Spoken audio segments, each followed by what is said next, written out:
Hello and warm welcome to this lecture series. I, Dr. Narendra Singh, going to deliver a lecture on a very important topic, globalization and modernity.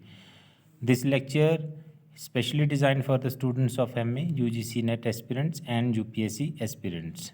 Let's begin the topic. As the name suggests, globalization and modernity, this in itself speaks a lot.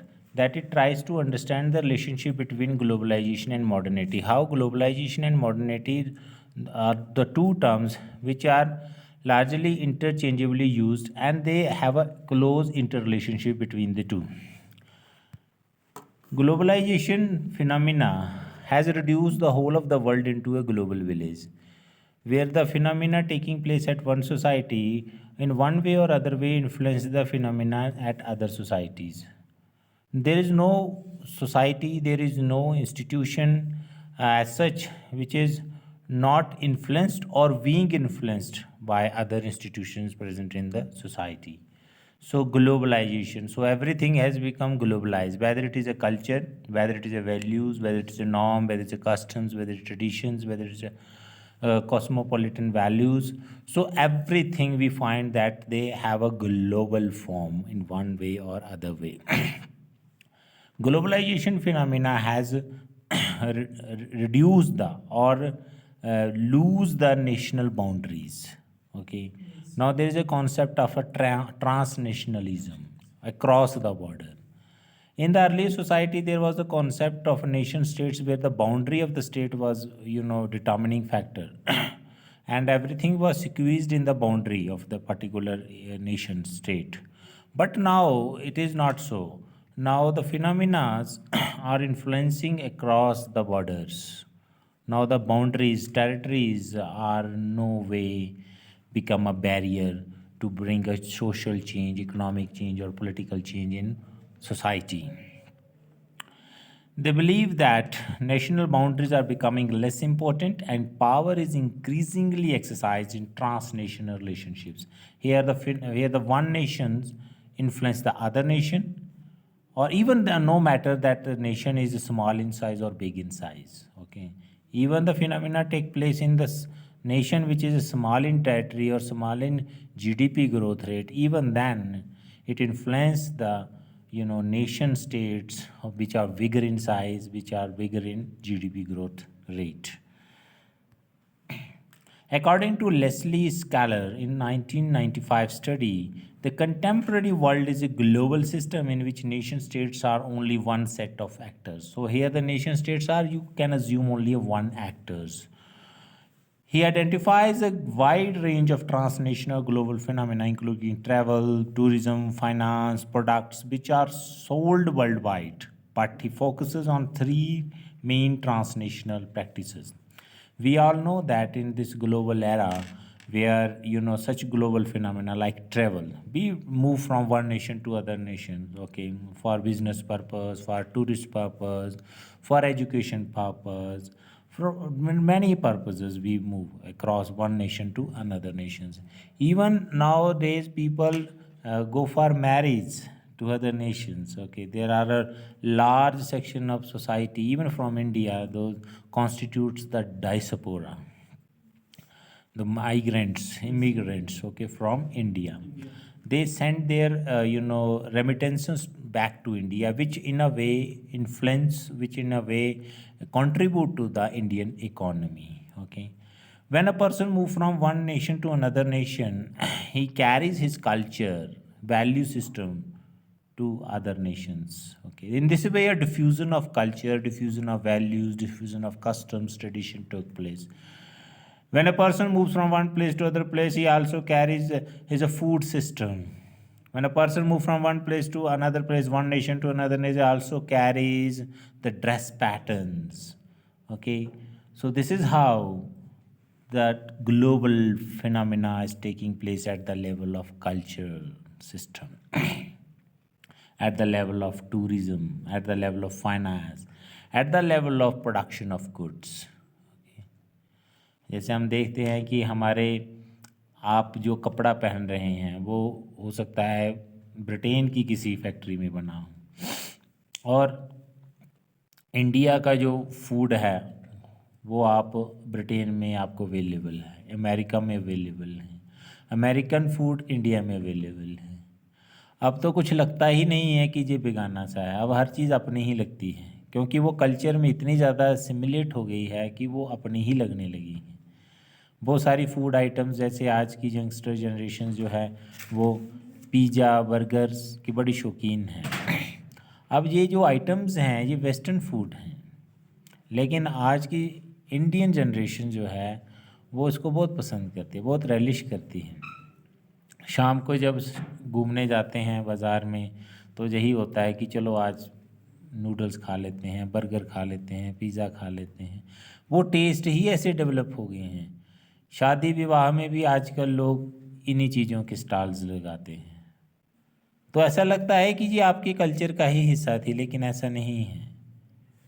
ये कुछ दौर पहले ही आपके जीवन में आई हैं चीज़ें, लेकिन बड़ी घुल मिल गई हैं। ऐसा नहीं है कि वेस्ट ने ईस्ट को इन्फ्लुएंस किया, ईस्ट ने भी वेस्ट को इन्फ्लुएंस किया है। अब इंडियन कल्चर जो है, इंडियन ड्रेसिंग पैटर्न जो है, इंडियन वैल्यू सिस्टम जो है, इंडियन कस्टम्स और ट्रेडिशंस जो हैं, वो वेस्ट के लोग बड़े पसंद करते हैं और उसको बड़ा फॉलो करते हैं। इंडियन म्यूज़िक बड़ा पसंद करते हैं, बॉलीवुड के सॉन्ग्स बड़े मशहूर हैं वेस्ट में, पंजाबी भांगड़ा बड़ा मशहूर हैं।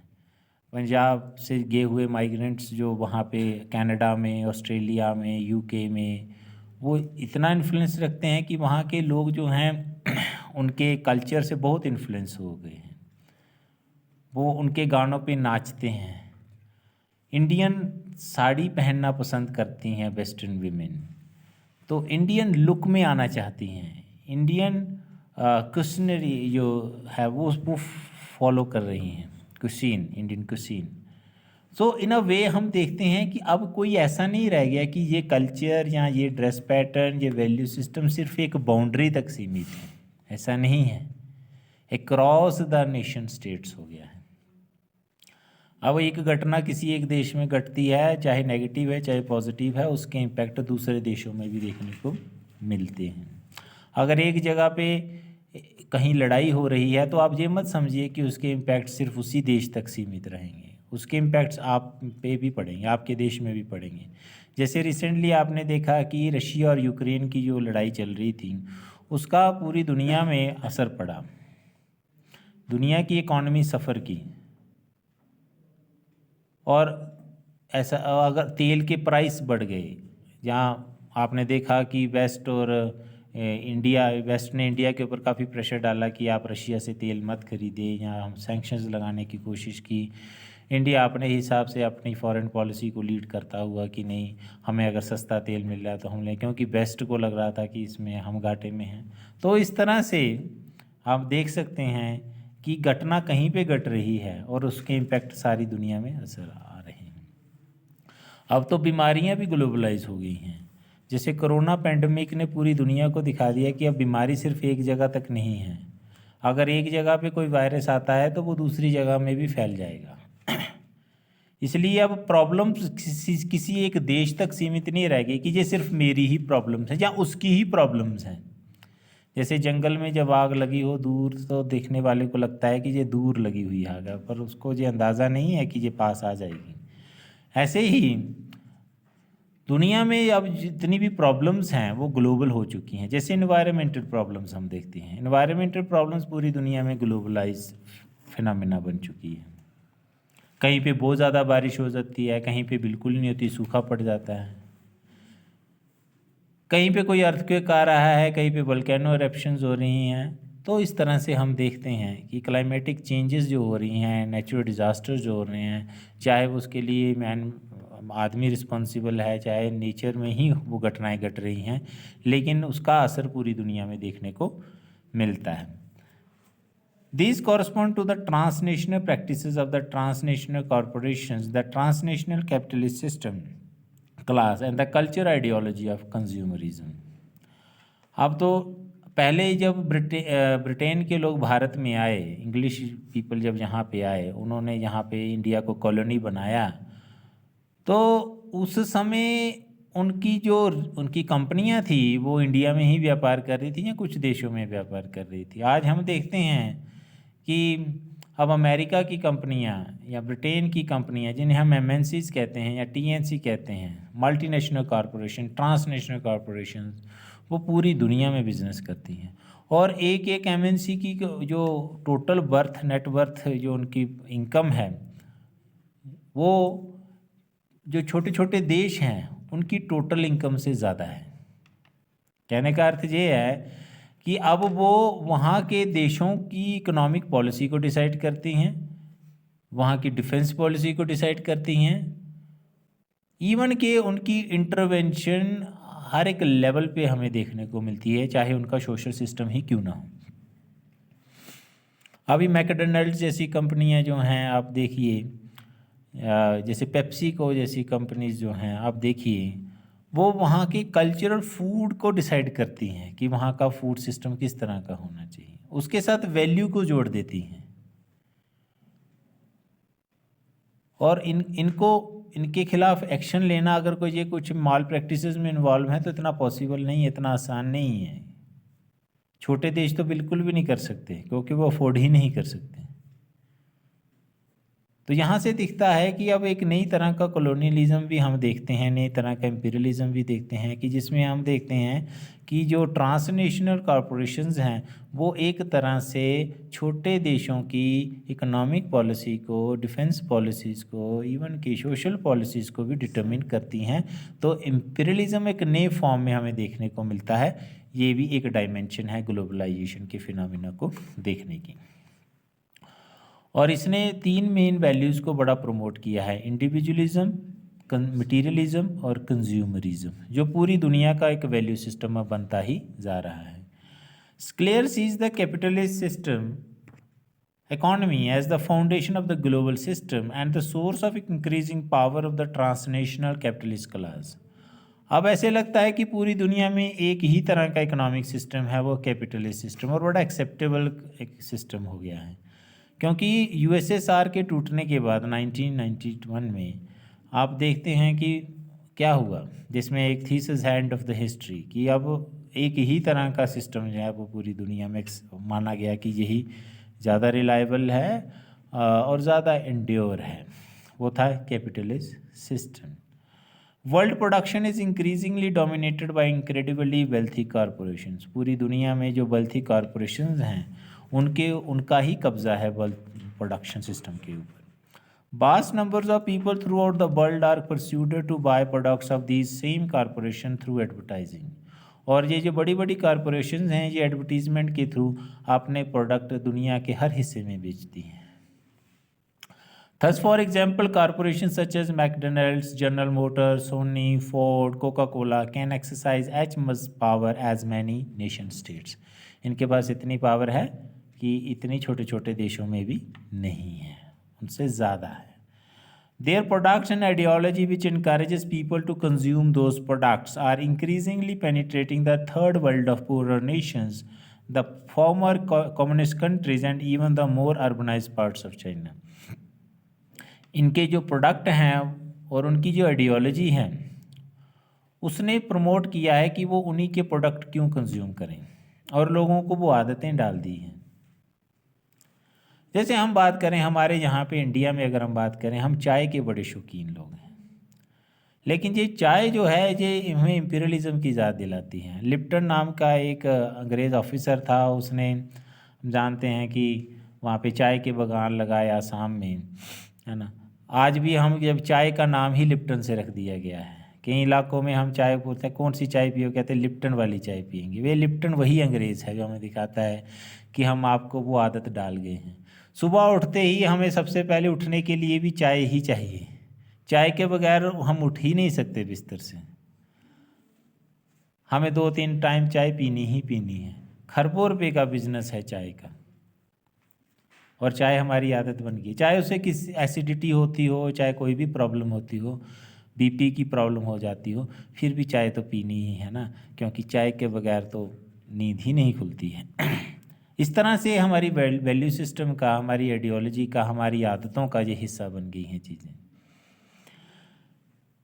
इसलिए हम कहते हैं कि जो वेस्टर्न प्रोडक्ट हैं, ये प्रोडक्ट ही नहीं बेच रहे, अपनी आइडियोलॉजी भी उसके थ्रू बेच रहे हैं। The most powerful class in a global system consists of those groups that exercise power across nation states as well as within them. The transnational capitalist class, the driver of the global capitalism, comprises the executives of the TNCs and their local affiliates, globalizing state bureaucrats, capitalist-inspired politicians and professionals, and consumerist elites, merchants and media. हम देखते हैं कि ये जो नई तरह की transnational capitalist class ने जो जन्म लिया, जिसे हम कहते हैं बड़ी बड़ी कंपनियों के सीईओज जो हैं, जो कैपिटलिस्ट इंस्पायर्ड पॉलिटिशियंस हैं, प्रोफेशनल्स हैं, ग्लोबलाइजिंग स्टेट ब्यूरोक्रेट्स हैं और कंज्यूमरिस्ट एलीट्स जो हैं, वो कहीं ना कहीं इन सब वैल्यूज़ के क्या हैं, कैरियर हैं, प्रमोटर्स हैं, उनका फेस है और ये एक रेफरेंस ग्रुप बन जाते हैं बाकी लोगों के लिए। It opposes protectionism through which countries erect tariff barriers to make difficult for imports to compete with domestic industry. It supports free trade because that offers the best possibilities for corporations to make global profits. हम जानते हैं कि जब colonial system ख़त्म हो गया, जब देश आज़ाद हो गए, तो बड़े देशों को एक खतरा पड़ गया कि अब हम बिज़नेस कैसे करेंगे इन देशों में, अब हमें रॉ मटेरियल कैसे मिलेगा, अब हम अपना सामान कैसे बेचेंगे।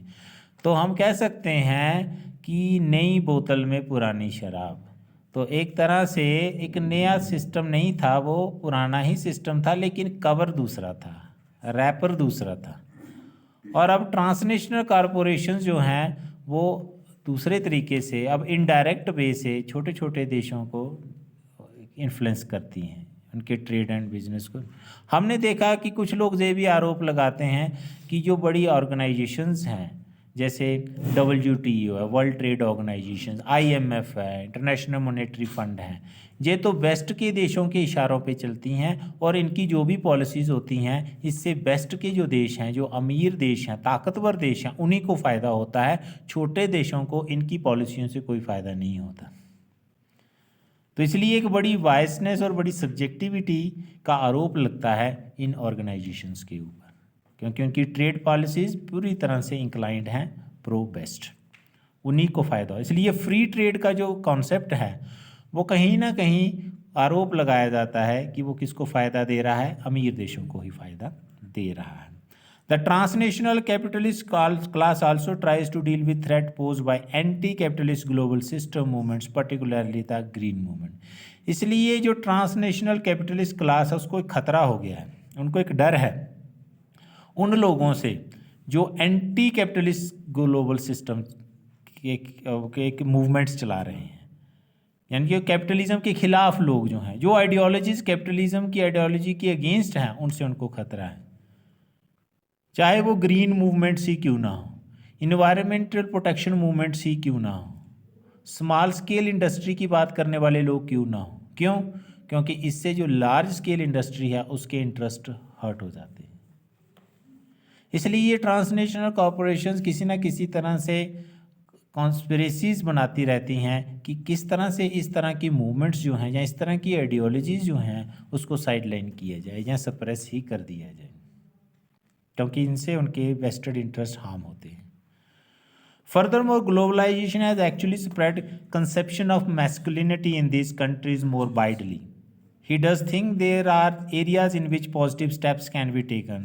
These include the politics of the curriculum, work around AIDS, HIV, anti-racist politics. While he is strongly in favor of overthrowing hegemonic masculinity, he does not deny there are some aspects of which are worth preserving.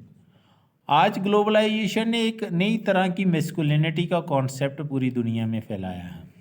जो ताकतवर देश हैं, जिनके पास बड़े बड़े हथियार हैं, वो मैस्कुलिनिटी का प्रतीक है। एक नई तरह का पेट्रियार्कल सिस्टम हम दुनिया के लेवल पे देशों के बीच में दे सकते हैं कि जिसमें जो ताकतवर देश हैं वो अपने हथियारों से या अपनी टेक्नोलॉजी से दूसरे देशों को इन्फ्लुएंस करते हैं या उनको डेटरेंस पेश करते हैं उनके लिए। According to Cassels and Miller, there has been a globalization of international migration. अब पूरी दुनिया में माइग्रेशन जो हो रही है वो एक ग्लोबल फिनोमिना बन चुका है। इंडिया के वर्कर या इंडिया के लोग दुबई में, यूएई में, अमेरिका में, कनाडा में, ऑस्ट्रेलिया में काम करने जाते हैं और बड़ी संख्या में लोग वहाँ काम करने जाते हैं पैसा कमाने के लिए। क्यों जाते हैं वो? सिर्फ इंडिया के नहीं, बाकी जो एशिया के देश हैं वो भी अमीर देशों में जाके काम करना चाहते हैं। बड़ी होड़ सी लगी हुई है। माइग्रेशन अब ग्लोबल फिनोमिना बन चुका है और बड़ा ही लुक्रेटिव फिनोमिना है। ये कहा जाता है कि बाहर जाएंगे तो डॉलर में पैसे मिलेंगे और वो बहुत गुना बढ़ जाते हैं, लेकिन वो अपने साथ पूरा का पूरा कल्चर सिस्टम भी साथ में लेके जाते हैं। लेकिन उन चीज़ों के साइड इफ़ेक्ट्स भी हैं। अगर उसके पॉजिटिव्स हैं तो उनके नेगेटिव्स भी हैं।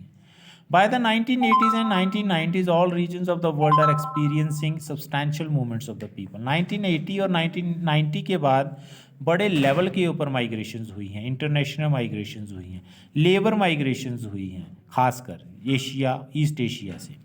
Rigid control of foreign workers, prohibition of settlement and family reunion and denial of the basic rights. अब इसके साथ साथ क्या प्रॉब्लम्स आई कि कई जगह के ऊपर रिस्ट्रिक्शंस भी लगा दी जाती हैं उन माइग्रेंट वर्कर्स के लिए, और उनको और बड़ी तरह की फैमिली सिकनेस, होम सिकनेस के भी वो शिकार हो जाते हैं। उन्हें अपने देश की, अपने घर की बड़ी याद आती है।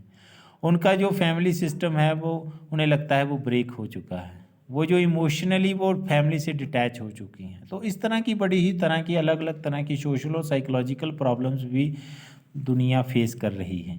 ये सब ग्लोबलाइजेशन के इम्पैक्ट्स हैं। In this process, national boundaries became less significant in social life or due to the communication systems such as satellite TV transcend them. The world's financial markets are linked by technology so that movements in share prices in one country can instantly affect prices on the other side of the world. हम देखते हैं कि पूरी दुनिया communication technology से जुड़ चुकी है। अब हम टेलीविज़न पे सारी घटनाएं देख सकते हैं, अपने मोबाइल फ़ोन पे हर घटना को देख सकते हैं, और हम अपनी बात पूरी दुनिया में पहुंचा सकते हैं। हम फेसबुक पे मैसेज लिख सकते हैं, हम ट्विटर पे मैसेज डाल सकते हैं, हम यूट्यूब पे अपनी वीडियो अपलोड कर से अपना मैसेज रख सकते हैं, और भी बहुत सारे मीडिया प्लेटफॉर्म्स हैं। सिर्फ यही नहीं है, आज की जो फाइनेंशियल मार्केट है वो भी बड़ी इंटरलिंक्ड हो चुकी है। अगर शेयर मार्केट आप अमेरिका की डाउन जाती है तो उसका सीधा असर इंडिया पे भी पड़ता है। अगर अमेरिका का कोई बैंक डूब जाता है, दिवालिया हो जाता है, बैंक करप्ट हो जाता है, तो इंडिया में की जो शेयर मार्केट है वो भी डाउन चली जाती है। उससे भी इन्वेस्टर्स अपना पैसा विड्रॉ करना शुरू कर देते हैं।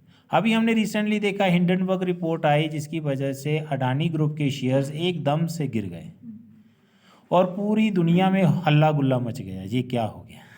और अभी तक उसके ऊपर बातचीत चल रही है, पार्लियामेंट में भी आए दिन हंगामा होता ही रहता है।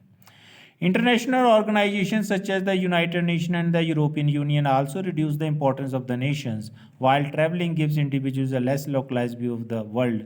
Globalization seems to have led to a strengthening of the local allegiances and identities. अब तो ऐसा लगता है कि अब ऐसा नहीं है कि जो एक ही व्यू मैटर करता है, अब लोकलाइज्ड व्यू जो हैं वो ग्लोबलाइज हो चुके हैं। या जो लोकल आइडेंटिटीज़ हैं उनके प्रति लोगों की जो एलिजेंस है, उनकी जो वफादारी है और ज़्यादा मजबूत हो गई है। अब रीजनल मूवमेंट्स और भी बड़े लेवल के ऊपर हो रहे हैं। रीजनल और एथनिक आइडेंटिटी की प्रिजर्वेशंस के लिए कम्युनिटी और ज़्यादा कॉन्शियस हो गई है। अब एथनिक मूवमेंट्स जो हैं वो ज़्यादा इंटेंसिटी के साथ सामने आ रहे हैं। एक जो एथनिक कॉन्शियसनेस है वो ज़्यादा बढ़ चुकी है। हर कम्युनिटी अपनी आइडेंटिटी को प्रिजर्व करने के लिए खतरा सा महसूस कर रही है कि कहीं बड़ा कल्चर उनके छोटे कल्चर को खा ना जाए, और इसी डर में वो एक तरह का कॉन्फ्लिक्ट वाली सिचुएशंस उनके सामने खड़ी हो गई है, जहाँ उनको एक थ्रेटनिंग सा फील हो रहा है। यहीं से हम देखता है, इसी वजह से रिवाइवल ऑफ एथनिक नेशनलिज्म और supra nationalism of the Soviet sphere of influence. इसलिए हमने देखा बड़े हर एक देश में एथनिक मूवमेंट शुरू हो गई हैं। एथनिक नेशनलिज्म का कॉन्सेप्ट शुरू हो गया है कि कम्युनिटी बेस्ड नेशनलिज्म होना चाहिए। हम लोग हैं तो हमें ही इस देश पे राज करना चाहिए, हमारा अलग देश होना चाहिए। ये जो कॉन्सेप्ट है ये आइडेंटिटी से जुड़ा हुआ कॉन्सेप्ट है। तो ऐसे लगता है कि एक आइडेंटिटी दूसरी आइडेंटिटी के साथ सामने आमने सामने खड़ी होगी। और कहीं पे हमें सुपर नेशनलिज्म वाली बात भी दिखती है सोवियत जैसे देशों में। हमने देखा है हिटलर के जर्मनी में, जहाँ पे एक रेसिज्म के बेस के ऊपर एक नेशन को क्रिएट करने की बात की गई थी, और जिसके लिए दूसरी का जो कम्युनिटी है उसको पूरी तरह से ख़त्म करने की बात या उस पर प्लान या वर्कआउट किया गया। एथनिक क्लिनसिंग की जिसे हम बात करते हैं। Collapse of Soviet Unionism and the process of globalization have weakened nation state and their attempts to impose a single all-embracing culture on diverse ethnic groups within their boundaries. इसीलिए कई जगह इसका खतरे का कारण ये है कि क्योंकि ये लगता है छोटी कम्युनिटीज़ को ये लगता है कि वेस्ट के जो देश हैं या जो बड़े देश हैं वो अपना कल्चर हमारे ऊपर इम्पोज करने की कोशिश कर रहे हैं। ये भी एक बहुत बड़ा कारण है जिसने इनसिक्योरिटी को जन्म दिया है। Most modern nation states are extricably multicultural, mixed ethnically, religiously, culturally and linguistic.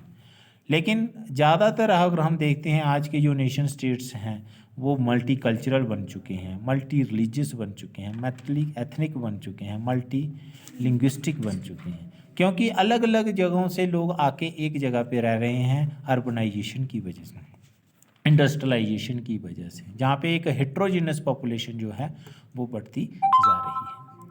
When groups within boundaries of the state assert their rights and celebrate their differences, it can lead to a violent conflict. लेकिन जब अलग अलग जगहों से आए हुए लोग एक जगह पे रहते हैं उनके कल्चरल डिफरेंसेस की वजह से, जब वो अपनी अलग आइडेंटिटी को असर्ट करने की कोशिश करते हैं तो जो वहाँ पे जो दूसरे ग्रुप मौजूद होते हैं उनके साथ उनका सीधा सीधा टकराव हो जाता है, और इस तरह की सिचुएशन जो हैं वो कॉन्फ्लिक्ट को जन्म देती हैं। क्योंकि हो सकता है किसी एक सोसाइटी की जो वैल्यू सिस्टम है या कल्चर सिस्टम है वो दूसरी सोसाइटी उसको एक्सेप्ट ना करती हो, इसलिए क्लैशेस के चांसेस बढ़ जाते हैं। In the former Yugoslavia this had led to ethnic cleansing attempts to make whole area ethnically pure. Former Yugoslavia में ऐसा ही हुआ जहाँ पे एथनिक क्लिनसिंग की कोशिश की गई और पूरी की पूरी कम्युनिटी को ख़त्म करने की कोशिश की गई ताकि इस एरिया को पूरी की तरह एथनिकली प्योर बना दिया जाए। ये जो प्योरिटी वाला कॉन्सेप्ट है बड़े हिस्सों में हम देखते हैं, ये वाला कॉन्सेप्ट हमें इंडिया में भी देखने को मिलता है या बाकी एशिया के देशों में भी देखने को हमें मिलता ही रहता है। In some states attempts to impose a single national culture, और एक कोशिश की जा रही है कि एक सिंगल नेशनल कल्चर होना चाहिए और बाकी जो माइनॉरिटीज़ हैं या बाकी जो एथनिसिटीज़ हैं उनको उस कल्चर को बिना रजिस्ट किए अडॉप्ट कर लेना चाहिए, और इसी के बीच में क्रैशेस के चांसेस बढ़ जाते हैं। In Germany Turkish workers have been attacked and killed by right wing nationalist. एक एग्जांपल है जिसमें जर्मनी में तुर्की के जो वर्कर्स थे उन पे हमला किया गया और मार दिए गए वहाँ के राइट विंग नेशनलिस्ट के द्वारा। According to Hall, the forces outlined are causing people to have a confused sense of identity, a mixed up view of who they are. The ethnic and cultural diversity of most countries, different nationalism, and the process of globalization all contribute to confusion. Many people have a number of identities simultaneously and may act and think in terms of belonging to a whole variety of groups. अब तो एक बड़ी confusing तरह की identity जन्म ले रही हैं। अब कई जगह ऐसी कन्फ्यूज़न हो जाती है कि हम बेसिकली आए कहाँ से हैं, हम बेसिकली बिलोंग किस देश को करते हैं या किस लिंग्विस्टिक ग्रुप को करते हैं, किस एथनिक। जैसे हो सकता है कि मदर जो है वो अफ्रीका की हो और फादर अमेरिका का हो, दादा उनके इंडियन हो, तो अब क्या बना। अभी रिसेंटली हमने देखा कि ब्रिटेन के जो इलेक्टेड प्राइम मिनिस्टर हैं ऋषि सुनक हिंदू एथनिसिटी से बिलोंग करते हैं, तो इसलिए जहाँ के जो इंडियंस थे वो उन्होंने बड़ा प्राइड फील करना शुरू किया और कहा कि ये तो हमारा आदमी है। लेकिन उसकी मदर जो है वो शायद कीनिया से है अगर मैं गलत नहीं हूँ, है ना, तो फादर उसके शायद मलेशिया चले गए थे, कुछ ऐसा ही है। तो मतलब कि मल्टीपल एथनिसिटी से बिलोंग करते हैं, इसलिए हर कोई अपने अपने हिस्से का शेयर लेना चाहता है। तो ये एक बड़ा फिक्स करना बड़ा मुश्किल है कि वो असल में कहाँ के हैं। इवन के पाकिस्तान वालों ने भी बोला नहीं नहीं ऋषि सुनक तो हमारा है। उसने बोला वो कैसे कहते, वो जो ऋषि सुनक के जो फादर थे ना, जो ग्रैंड फादर थे, जब वो आज़ादी से पहले वो वहीं पे रहते थे। तो इस तरह से एक बड़ी ही अम्यूजिंग तरह की हमें चीज़ें देखने को मिलती हैं, बड़ी ही कन्फ्यूज़न है कि असल में हमारी क्या एक नेशनल आइडेंटिटी हो सकती है। तो हम एक नई तरह की कॉस्मोपॉलिटन आइडेंटिटीज़ अब जन्म ले रही हैं। सलमान रश्दी एक नॉवलिस्ट हैं, अगर हम उसकी एग्जांपल लें तो बड़ा आइडेंटिटी कन्फ्यूज़न है। वो एशिया में पैदा हुए लेकिन पले बड़े मुस्लिम फैमिली में, लेकिन हैं वो ब्रिटिश सिटीज़न, है ना। और उसको आयतुल्लाह खमैनी जो ईरान के लीडर हैं, उन्होंने उनको डेथ पनिशमेंट सुनाई या उनके खिलाफ क्या कहते हैं उसको फतवा जारी किया कि उसने एंटी इस्लामिक जो हैं वो बातें की हैं अपनी किताब द सैटनिक वर्सेस में। Hall quotes Rushdie arguing that the Satanic verses celebrates hybridity, impurity, intermingling, and describing how mass migration has led to the creation of our mongrel selves. Rushdie sees himself as representing a diverse mix of national, racial, religious, cultural, and political identity. तो Salman Rushdie represent करता है उस diverse mix को, जिसमें बहुत सारी एक diverse national identities हैं, रेशियल, रिलीजियस, कल्चरल और पॉलिटिकल आइडेंटिटीज़ को वो रिप्रेजेंट कर रहा है। Hall also concludes that the nationalism and ethnic absolutism are major threats to modern world. हाल ये भी कहते हैं कि इस ग्लोबलाइजेशन के दौर में जो नेशनलिज्म है, जो जिंगोइज्म जो है, जो एथनिक एब्सोल्यूटिज्म है, वो दुनिया के लिए खतरा है। क्योंकि जब एक देश एक कल्चर या एक ही आइडेंटिटी को प्रिजर्व करने की बात करता है, तो उसी देश में जो रहने वाली दूसरी आइडेंटिटीज़ हैं उनके लिए वो खतरा बन जाता है। इसलिए ओवर नेशनलिज्म जो है, जिसमें या ओवर एथनिक एब्सोल्यूटिज्म जो है, वो कहीं ना कहीं दुनिया के लिए एक चैलेंज बन जाता है, एक थ्रेट पेश करता है वो दुनिया के सामने कि हम ही रहेंगे, हमारा ही वर्ल्ड व्यू सबसे बेस्ट वर्ल्ड व्यू है और दूसरे का world view best world view नहीं है। इसलिए हमने देखा होगा कि आइडियोलॉजीज़ के बीच में क्लैश चल रहा है। एक आइडियोलॉजी अपने आप को सुपीरियर करने के लिए दूसरी आइडियोलॉजी को नीचा दिखाने की कोशिश कर रही है। एक कल्चरल व्यू अपने आप को बड़ा दिखाने के लिए दूसरे के कल्चरल व्यू को छोटा प्रूव करने में लगा हुआ है। तो एक होड़ सी लग पड़ी है, एक कंपटीशन सा शुरू हो गया है। With such pluralism in most parts of the world, tolerance of the human diversity is essential if humans are to live together in anything approaching harmony. लेकिन इस दुनिया में, इस प्लूरलिस्टिक वर्ल्ड में, इस ग्लोबलाइज्ड वर्ल्ड में अगर हमें सरवाइव करना है तो हमें टॉलरेंस की प्रिंसिपल्स पे चलना होगा, जिसे हमें डाइवर्सिटी को एक्सेप्ट करना होगा। क्योंकि अगर एक जगह पे एक कम्युनिटी मेजॉरिटी में है और वो दूसरी कम्युनिटी को दबाती है, तो दूसरी जगह पे वही कम्युनिटी माइनॉरिटी में होगी, फिर वो जो दूसरी कम्युनिटी वहाँ पे मेजॉरिटी में होगी, जो एक जगह पे माइनॉरिटी है, वो सेम ही ट्रीटमेंट उनके साथ करेगी, जिसकी सज़ा उनको भुगतनी पड़ेगी, जो कि इनोसेंट लोग हैं। क्योंकि दुनिया अब कोई टापू नहीं रह गई है। अब दुनिया में हर एक आइडेंटिटी के लोग हर जगह आपको देखने को मिलते हैं। तो अगर आप किसी एक एथनिक आइडेंटिटी के अगेंस्ट कोई मूवमेंट चलाते हो, तो वो उसके रिजल्ट दूसरी जगह पे दूसरी तरह के हो सकते हैं। इसलिए human tolerance to the other religions, tolerance to the other cultures, tolerance to the others value system, यही एक तरीका है जिससे दुनिया को एग्जिस्ट कर सकती है peacefully.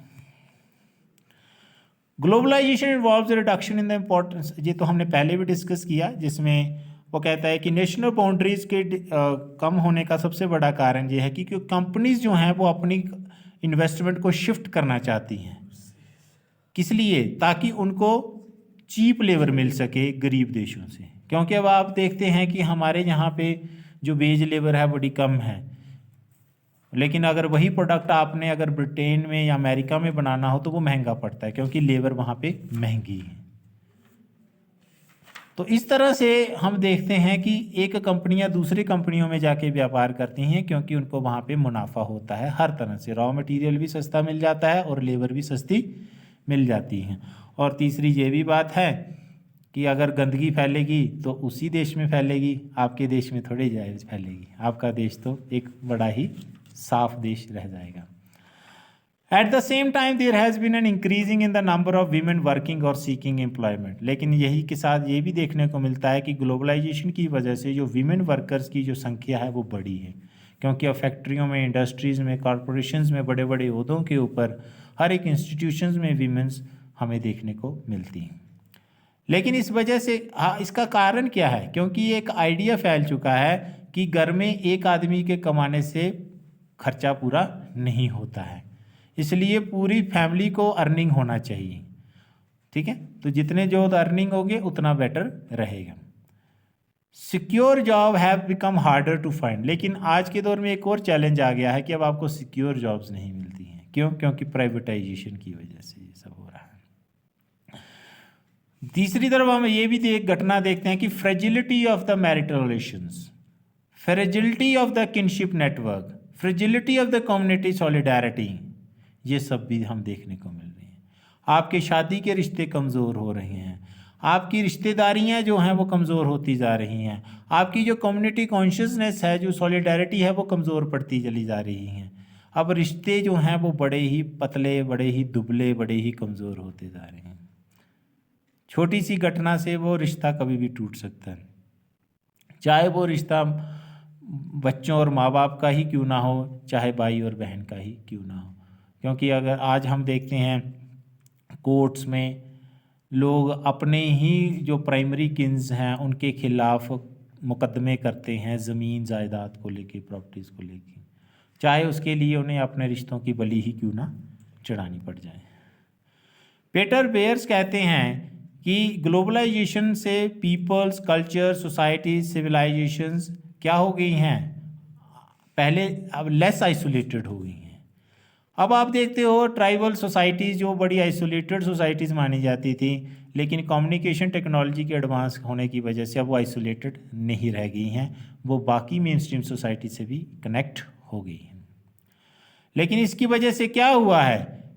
Increasing danger of clashes between different culture, जो हम पहले भी डिस्कस कर चुके हैं, जिसे हम कहते हैं clash of civilisations.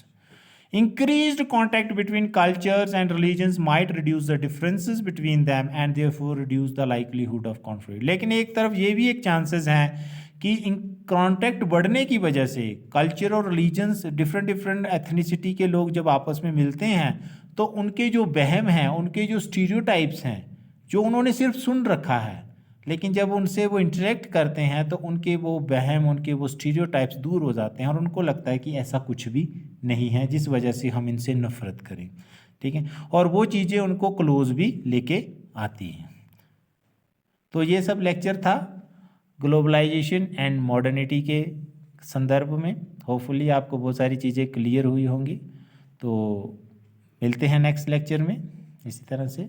So thanks for the patient listening.